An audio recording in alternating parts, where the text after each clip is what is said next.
안녕하세요. 서울에서 작은 학원을 운영하고 있는 30대 여성입니다. 입시 전문은 아니라서 학생 수가 많지는 않은데 그래도 입소문이 나서 저 하나 먹고 사는데 크게 문제는 없네요. 친정부모님은 그러지 말고 지금이라도 하고 싶은 공부가 있으면 외국에 나가는 게 어떻겠냐 하시지만 그러고 싶은 마음도 크지 않고요. 아무튼 오늘은 아이들이 학교에서 체험학습을 가는 날이라 학원도 쉬기로 했어요. 그래서 모처럼 시간도 났겠다. 게다가 새해잖아요? 그래서 겸사겸사 지난 일은 털고 간다는 마음으로 제 과거 이야기를 해볼까 합니다. 가벼운 마음으로 들어주세요. 어려서부터 경제적으로 넉넉한 환경에서 자랐지만 제가 대학에 들어가자 친정아버지가 이제 용돈은 스스로 벌었으라 하셨어요. 학비를 비롯해 학업에 필요한 게 있다면 얼마든지 지원해주겠지만 친구들하고 어울린다거나 저를 꾸미는 비용은 직접 벌었으라는 뜻이셨죠. 처음엔 솔직히 청천벽력 같았습니다. 그도 그럴 것이 막 20살 되었지. 원하던 대학에 합격도 했지. 한마디로 친구들하고 어울려서 즐겁게 놀고 싶은 마음뿐이었거든요. 하지만 저희 아버지께선 한다면 하시는 분이고 한번 뱉으신 말은 어떻게든 지키시는 분이세요. 그래서 어쩔 수 없이 바로 아르바이트를 시작했습니다. 다행히 친구의 소개로 바로 과외를 할 수 있었죠. 그런데 그렇게 과외를 해보니까 가르치는 일이 제 적성에 맞더라고요. 그래서 아예 그 길로 진로를 잡고 대학교 2학년 때부터는 학원에서 일을 시작했습니다. 참고로 주변에서는 그럴 것 같으면 차라리 임용고시를 보는 게 어떻냐 하기도 했지만 저는 언젠가 제가 하는 일을 사업화시키고 싶은 욕심도 있었기에 학원으로 노선을 잡았던 거예요.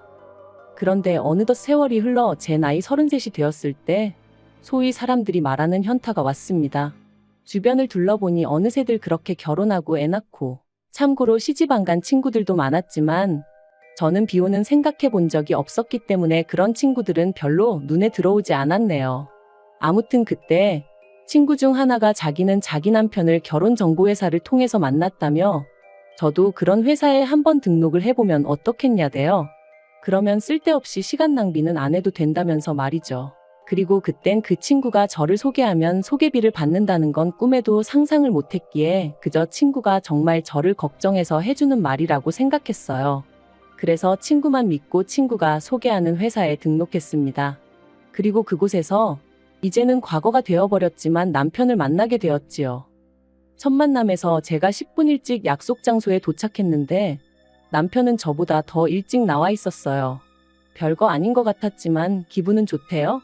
뿐만 아니라 저는 취미로 기타를 치곤 했는데 남편이 기타에 대한 지식이 해박하더라고요. 이때만 하더라도 업체를 통해 남편이 미리 제 취미생활을 알고 나왔을 줄은 꿈에도 생각을 못했어요. 그저 저랑 관심사가 비슷하고 그래서 그쪽으로 아는 게 많은 거라고만 생각한 거죠. 아무튼 덕분에 식사하는 내내 대화가 끊이질 않았으니. 그리고 그날의 호감이 만남으로 이어져 저희는 결혼까지 약속하게 되었습니다. 그런데 결혼식까지 딱 2주를 남겨놓은 시점에서 남편이 미안하다며 충격적인 이야기를 꺼냈어요. 그건 바로 남편이 저와 상의도 없이 주식을 해서 결혼자금으로 준비해놨던 1억을 전부 날렸다는 거였죠. 처음엔 멍했어요. 방금 내가 무슨 이야기를 들은 건가? 현실감이 없었다고 해야 할까요? 제가 도대체 무슨 생각으로 그런 거냐고 화를 냈더니 그래도 자기가 남잔데 반반 결혼은 좀 모양이 빠지는 것 같아서 그랬다는 거예요. 어이도 없고 황당해서 뭐라고 할 말도 마땅히 떠오르지 않을 정도였습니다. 유치하고 단순한 남편의 사고방식에 정말 크게 실망하기도 했고요. 하지만 결론부터 말하자면 파혼은 하지 못했어요. 가족, 친구, 지인들은 물론이고 제 수업을 듣는 학생들까지 모두가 제가 결혼한다고 알고 있는데 어떻게 파혼 이야기를 꺼내야 할지 생각만 해도 눈앞이 캄캄했거든요. 그래서 너무나 한심한 결정이었지만 그냥 안고 가기로 했네요. 사람이 살다 보면 실수도 할 수 있는 거고 범법 행위를 한 것도 아니니 돈이야 다시 벌면 되니까 사람의 됨됨이만 보자, 마음씨만 보자. 나름대로 어떻게든 합리화를 시키면서 저 편한 대로 생각하기로 했던 거였죠. 그래도 그때는 남편이란 인간에 대해서는 나름대로 믿음과 확신은 있었거든요. 적어도 인간 됨됨이는 괜찮은 사람이라고요. 물론 친정부모님은 크게 반대하셨습니다. 요새 이혼하고 잘 사는 사람도 얼마나 많은데 파혼 그까짓 게 대수냐면서 저더러 정신 차리라고요. 그런데 저는 평생 친정부모님께는 자랑스러운 딸이고 싶었고 유치하지만 솔직히 누군가에게는 부러움의 대상이고 싶었어요. 그래서 그런 부모님의 반대를 무릅쓰고 원래대로 결혼을 강행했습니다. 하지만 능력이 없어서 신혼집도 결국엔 친정부모님이 마련해 주셨죠. 돌이켜 생각할 때마다 자랑스러운 딸은커녕 참으로 못난 딸이었네요. 그리고 이후로 한동안은 그래도 나쁘지 않은 결혼 생활이었습니다. 종종 생각지도 못한 남편의 모습에 놀라는 일도 있었고 연애 때와는 달리 부딪히는 일도 종종 있었지만 이 모든 게 서로에게 맞춰가는 과정이라 여겼죠. 하지만 결혼한 지 2년째 되던 해 친정아버지께서 쓰러지시면서 제 일상도 제 믿음도 전부 다 순식간에 무너지기 시작했네요. 사장실에 쓰러져 있던 친정아버지를 직원이 발견해 병원으로 옮겼고 여러 가지 검사가 이루어졌습니다. 그리고 그 검사 과정에서 쓰러지신 이유는 단순히 과로 때문으로 밝혀졌지만 진짜 문제는 친정아버지가 위암이셨다는 거였죠. 거기다 암의 위치와 상태가 안 좋아서 다른 장기로 전이 가능성이 높으셨기에 흔히들 생각하는 복강경 수술이 아니라 개복수술로 위절제까지 하셔야 됐고요. 그런데 이런 상황에서 남편이 보여준 반응은 황당하기 짝이 없었어요. 기껏 한다는 소리가 오해하지 말라면서 그럼 자기 부모님이 투자하신 5천만 원은 어떻게 되는 거냐고 물었으니까요. 남편과 결혼할 때부터 시부모님께서 저희 친정부모님이 하시는 사업에 투자를 하고 싶다며 큰 관심을 보이셨습니다. 하지만 아무래도 사업이라는 게 돈이 오가는 일이다 보니 친정부모님은 그럴 생각이 전혀 없으신 눈치셨어요.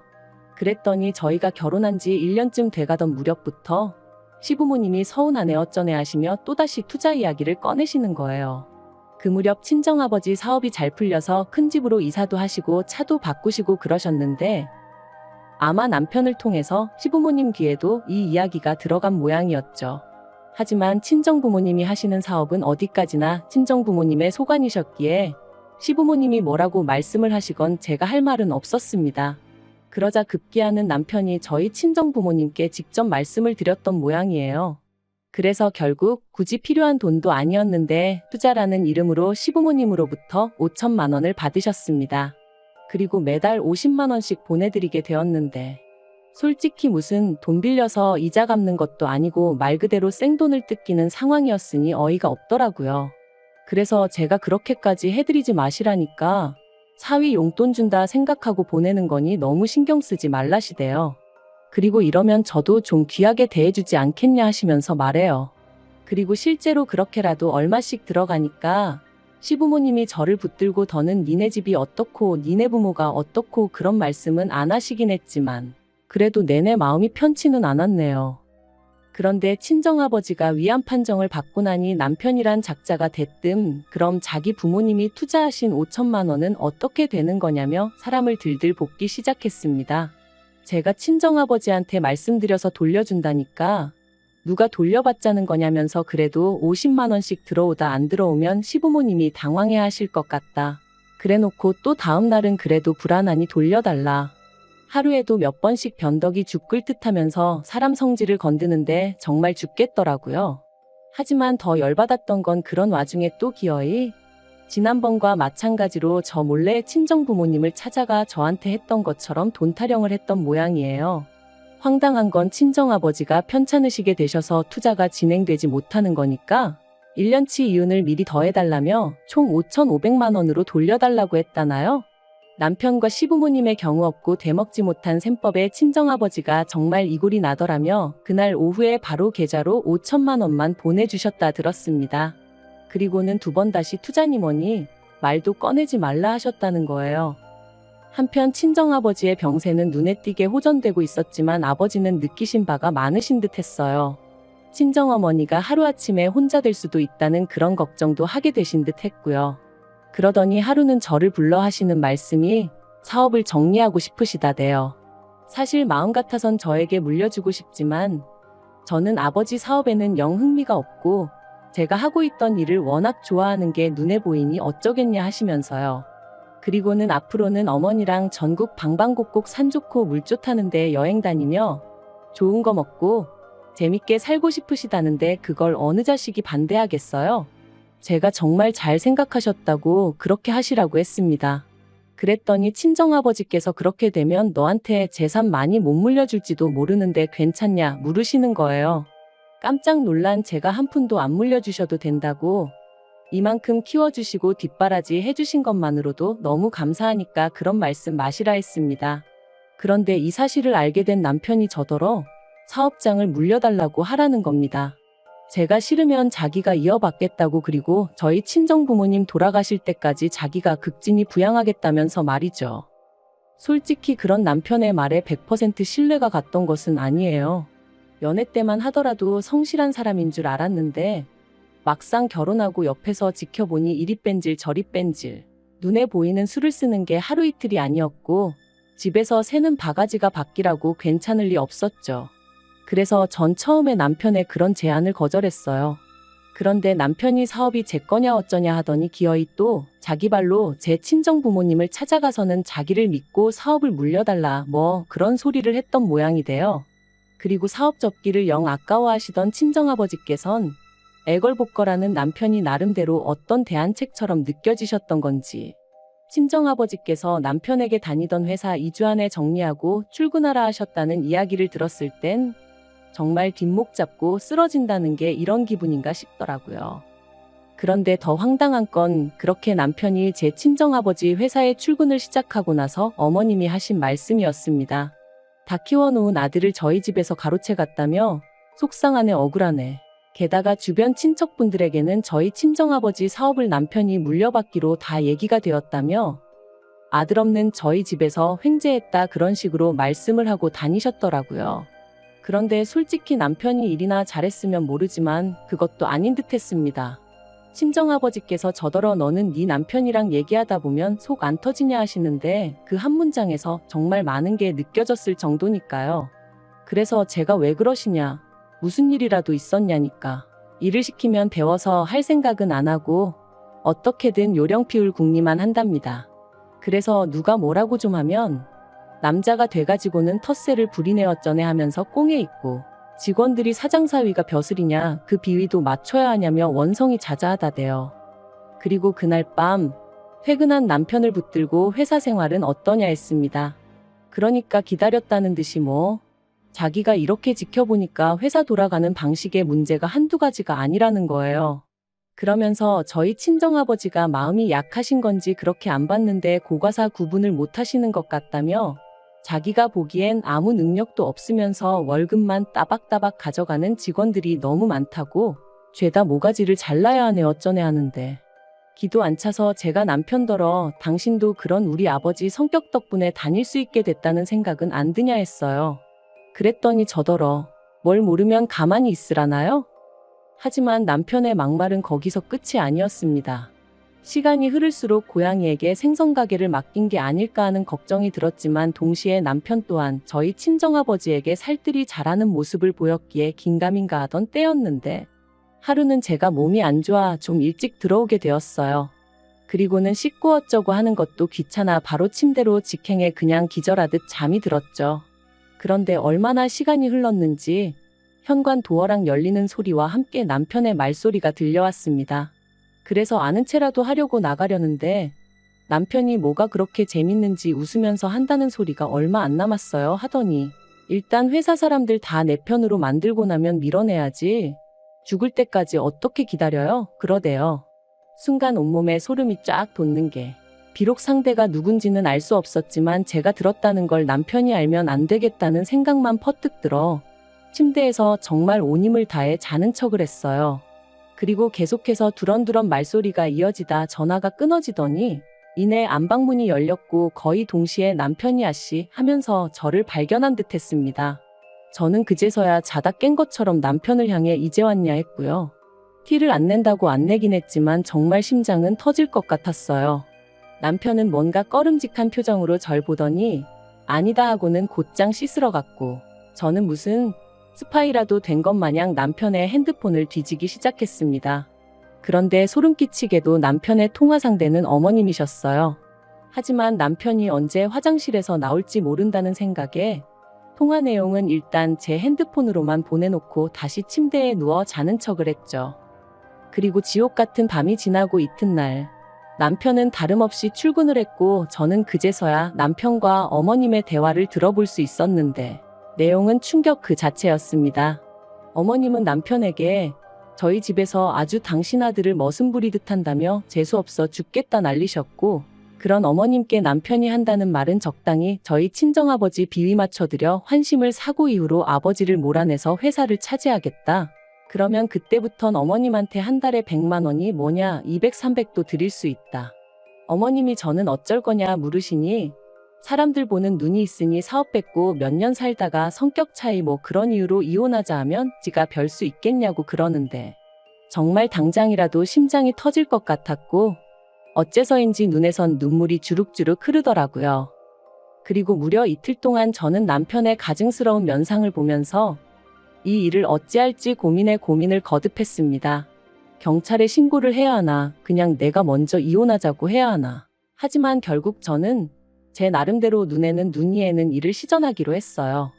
그래서 남편에게 적당한 핑계를 둘러대며 양가 부모님을 모시고 식사 자리를 마련했죠. 어머님은 벌써부터 당신 아들이 사장이나 된 줄 아셨는지 있는 대로 콧대가 높아져 계셨는데 아마 모르는 사람이 봤으면 어머님 아들이 저희 가족 먹여 살리는 줄 알겠더라니까요. 한편 어느덧 분위기가 무르익어 갈 때쯤 제가 사실 양가 부모님을 모신 데는 다 이유가 있다 하고는 남편 앞에 서류 봉투를 내밀었습니다. 남편은 영문을 모르겠다는 표정으로 저를 잠시 보더니 무슨 김칫국을 처마셨는지 이거 뭐 계약서 같은 거냐며 싱글벙글 봉투를 열어보더라고요. 하지만 그 서류 봉투 안에는 제가 먼저 작성한 이혼 신고서가 들어있었어요. 당연히 남편 얼굴은 이미 잿빛이 되어서는 이게 지금 뭐 하자는 거냐대요. 어른들까지 다 모셔놓고 이게 무슨 짓이냐며 말이죠. 그래서 제가 제 핸드폰에 있던 어머님과 남편의 통화를 틀었습니다. 아니나 다를까 이내 어머님과 남편은 저더러 끄라며 난리가 났고 아버님과 저희 친정부모님 표정은 있는 대로 심각해졌지요. 제가 남편더러 내가 이 내용을 듣고 얼마나 소름이 끼쳤는지 아냐고, 그런데 내가 너랑 살고 싶겠냐 했습니다. 친정아버지께서도 머리 검은 짐승은 거두는 게 아니라더니 당신이 아주 헛짓거리를 했다며 크게 노하셨고요. 그리고 당연한 결과로 친정아버지가 남편을 해고하셨어요. 남편이 억울하다 자기의 능력만 봐달라 그러며 매달렸다는데 친정아버지가 너무 어이가 없어서 콧방귀가 다 나오셨다네요. 그런데 문제는 친정아버지 회사에서 잘리고 나니 남편도 눈에 뵈는 게 없었는지 더더욱 이혼은 못 해주겠다고 나오더라고요. 그래서 결국 소송했고 1년 만에 이혼했네요. 다만 법이라는 게 남편이 어머님하고 그런 통화를 했을 뿐이지 그렇다고 직접적으로 저희 친정아버지한테 어떤 위해를 가한 것은 아니라 그에 대한 책임을 물기는 어렵다는 거예요. 황당했지만 나라법이 그렇다는데 제가 뭘 어떻게 할 수가 없잖아요? 그래도 소송 자체는 제가 승소하여 이혼하게 되었으니 그걸로 만족하는 수밖에 없었네요. 그런데 그렇게 이혼하고 나서 반년쯤 지났을 땐가 남편에게 연락이 왔어요. 어이없게도 한다는 소리가 이제 이혼해서 완전히 남남이니까 자기가 다시 저희 친정아버지 회사에 이력서를 넣겠다는 거예요. 그리고는 한때 자기를 정말 사랑했던 게 사실이라면 눈 딱 감고 자기 좀 뽑아주라고 친정아버지한테 말 좀 해달라면서 자기가 집에 있으니까 어머님이 너무 속 터져 하신다고 저더러 어머님 성격 잘 알지 않냐면서 좀 도와달랍니다. 정말 황당하고 어떻게 사람이 이렇게 뻔뻔한가 싶더라고요. 그리고 물론 그런 소리를 듣고 제 마음이 흔들렸을 리가 있나요? 미치려면 곱게 미치라고 그랬습니다. 사람이 더 이상 잃을 게 없으면 염치고 체면이고 그런 것도 없나 보죠? 정말 사람 달리 보이더라니까요. 뭐 어쨌든 지 인생 시궁창처럼 살든 말든 제 알바는 아니니 더는 연락 같은 거 안 해줬으면 좋겠네요. 당분간은 뭐가 됐건 간에 저 스스로 제 자신을 돌보며 지낼 생각입니다. 사람 보는 눈도 좀 기르고요. 그리고 그렇게 건강히 지내다 보면 또 어떤 식으로든 행복이 찾아와 주겠죠?